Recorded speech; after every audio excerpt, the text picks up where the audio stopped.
Hello বন্ধুরা, সবাই কেমন আছো? Good evening. তো যাই হোক, অনেক দিন পর আমি আবার আমার একটা ছোট্ট ব্লগ নিয়ে চলে এসেছি।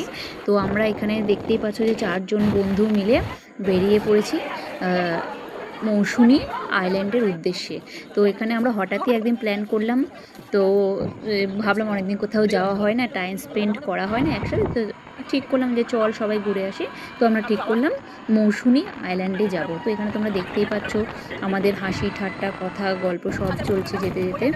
আর আমরা গেছিলাম একটু বৃষ্টির টাইমে, একটু গরমটাও কম থাকবে। তো দেখো এখানে কি হচ্ছে। তো এখানে আমরা পৌঁছে গেছিলাম। আমরা অ্যাডভান্সে আমাদের হোটেলটা বুকিং করে রেখেছিলাম। তো ওখানে গিয়ে একটু প্রবলেম হয়েছিল, তো অ্যাডজাস্ট আমরা করে নিয়েছি। তো এখানে দেখতে পাচ্ছ যে খেয়া পার হতে হবে। আর এখানে দেখছো কুকুররা, আমি কুকুর ভীষণ ভয় পাই। তো এখানে আমার বন্ধুরা আবার কুকুর খুব ভালোবাসে, আমিও ভালোবাসি, বাট আমার একটু ভয় লাগে যে যদি কামড়ে দেয়। তো যাই হোক, এখানে ওরা কুকুরদের দেখে বিস্কিট ফিস্কিট খাওয়ালো। তারপরে আমরা খেয়া পার হলাম। এখানে দেখতে পাচ্ছ এখান থেকে বোটে করে বোটে যেতে হয়।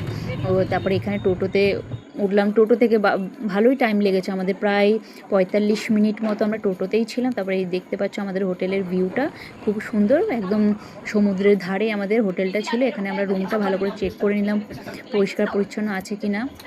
আর এখানে আমাদের খাওয়া দাওয়া খুব ভালো দিয়েছে। প্লাস এখানকার যে যারা আছে মালিক বলো যারা, খুবই ভালো ব্যবহার করেছে আমাদের সাথে, খুব ভালো। আর এখানে বিকেলবেলা দেখতে পাচ্ছি খুব সুন্দর লাগে। এখানে আমাদের বিকেলবেলা চা দিয়ে দিল। রাতে ডিনারে আমাদের মাটন ছিল, রুটি ছিল, রাইস ছিল। আবার এখানে সকালবেলা আমাদের ব্রেকফাস্টে এইসব লুচি, ডিম সেদ্ধ, মিষ্টি সব ছিল। আর এখানে আমরা আবার একটা রাতের জন্য গেছিলাম মাইন্ডটা ফ্রেশ করার জন্য। আবার আমরা ব্যাক করলাম। তোমরা দেখতেই পাচ্ছ খাওয়া দাওয়া সব চলছে এখানেই আর কি, আমড়া মাখা, শশা মাখা।